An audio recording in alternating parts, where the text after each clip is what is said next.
Hey everybody! Today we're going to look at an interesting sequence, a sequence in which you have only composite numbers. So, what is a composite number? Well, a composite number is a number which has two or more than two prime factors. They may be distinct or they can also be the same. So, we're going to look at a particular kind of sequence is only composite. And this is a very interesting kind of relation that I would like to show to you. So, this problem actually comes from the 1969 IMO. This is the first problem. So it asks us, the problem statement asks us to prove that there are infinitely many natural numbers. Keep in mind infinite because that means that we have to prove that we don't have to just prove the existence of A, but we have to prove that there are infinite of them. Many natural numbers A with the following property.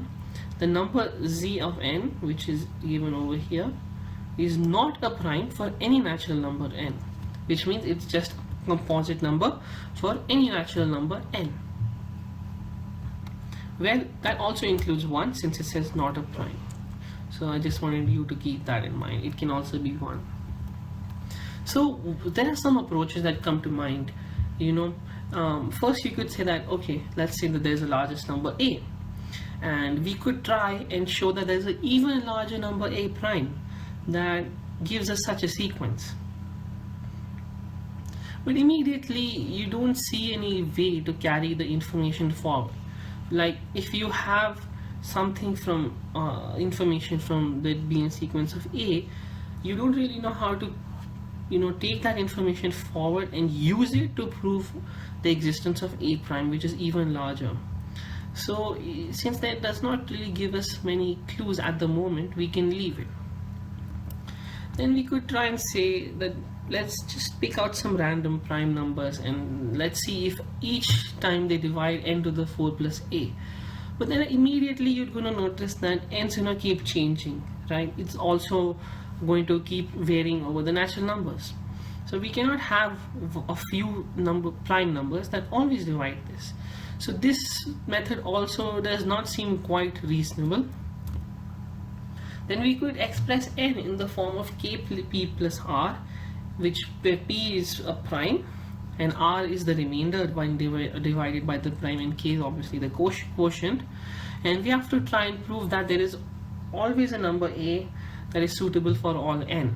Now again, since n is going to keep varying, it does not seem very suitable. Also, it looks like we may have to check a lot of cases, and there are many p's that could be valid over here. We do not really know where to start again. So let's just leave this. And the last one seems like factorizing z of n. But you may ask me, how do we factorize n to the power 4 plus a? That doesn't seem right. But well, I'll tell you that this one actually we have a way to progress with this one. So I'll show you how. When you usually don't know how to factor a number, the best way is to just simply guess. What you could guess is, since it's n to the 4, that means that we could have 2 factors of this, or 3 factors, or even 4 factors. It could be a product of a cubic polynomial and a linear polynomial. It could be the product of 2 linear polynomials and a quadratic polynomial. It could be the product of 2 quadratic polynomials, or it could just be the product of 4 quadratic polynomials. So we have to just take one of them and go forward. So I'm going to assume that it's the product of 2 quadratic polynomials. Why, you may ask?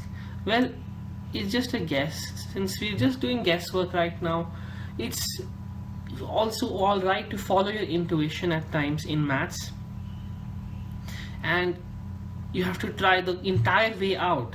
So since I have guessed this, I'm going to try a little bit and see how this pans out. So when you guess, you may ask me, what do you really do when you guess? Let's say I guessed it to be this: n square plus pn plus q, and n square plus p prime n plus q prime. And you may ask me, what are p and q? Well, these are just guesses for what the coefficients of n and the constant term would actually be. The reason I did not put anything behind n square is because we already know that this is 1. So there would be no point in putting this as any number a, that would, or b, or anything like that. That would just make the process a lot longer. So instead of this, I'm just going to write that as 1. But now what do we do? How do we really compare something? Well, to compare it, we expand the quadratic you see on those sides. So when we expand it, you can see that this multiplies out with this multiplies with this, and we get this term here. Similarly, we can keep multiplying and we get this entire number over here. But if you know from polynomials, each polynomial must have equal coefficients. So if this polynomial is equal to this one, the coefficients of all the numbers must be equal.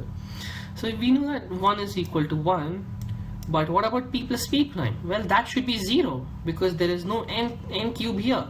Same way, this should be 0. This should also be 0. And well, this should be a. So we do that, right? P plus p prime equals 0. P prime plus q prime equals 0. PQ prime plus PQ equals 0. It's a mouthful. And QQ prime is equal to a. So now we actually have 4 equations for 4 unknown values, and now we just solve these 4 equations and see what we get.